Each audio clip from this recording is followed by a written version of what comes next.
and hospital.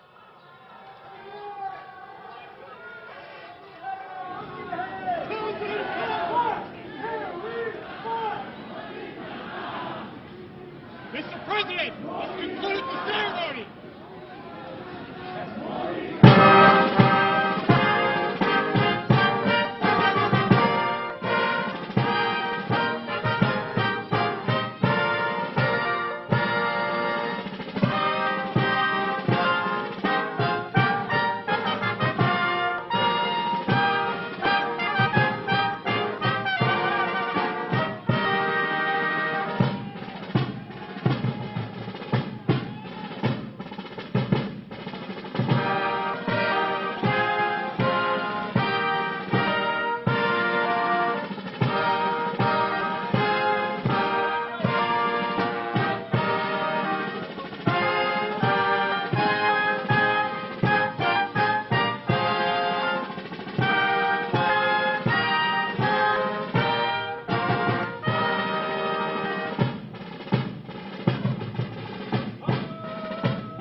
So the Prime Minister of India and the President of the United States of America, two leaders of two powerful democracies of the world, now will have a bilateral meeting.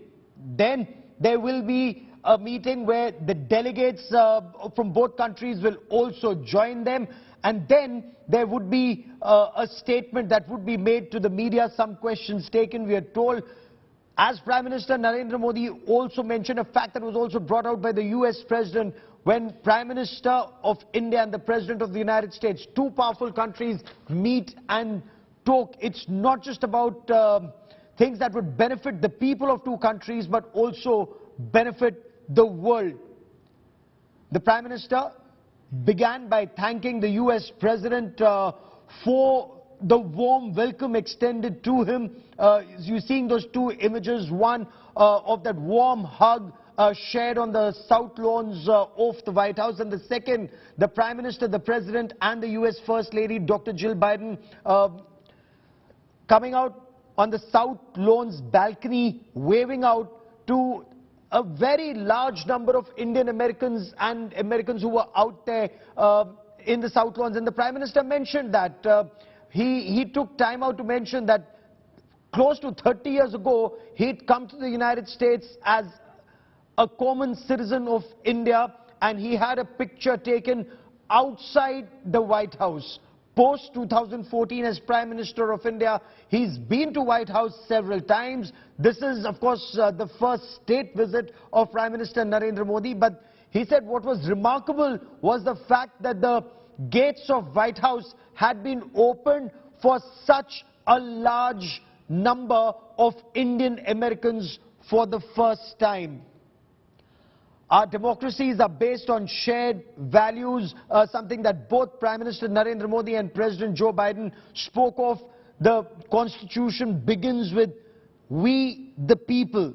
The Prime Minister also referred to a new world order post-COVID and India and America working together for the greater global good, something that the US President also mentioned. He specifically mentioned the two countries being together, for example, at the Quad for greater good, cooperating and working together on very critical issues like tackling food and energy insecurity, ending poverty and food and energy insecurity arising out of the Russia-Ukraine conflict.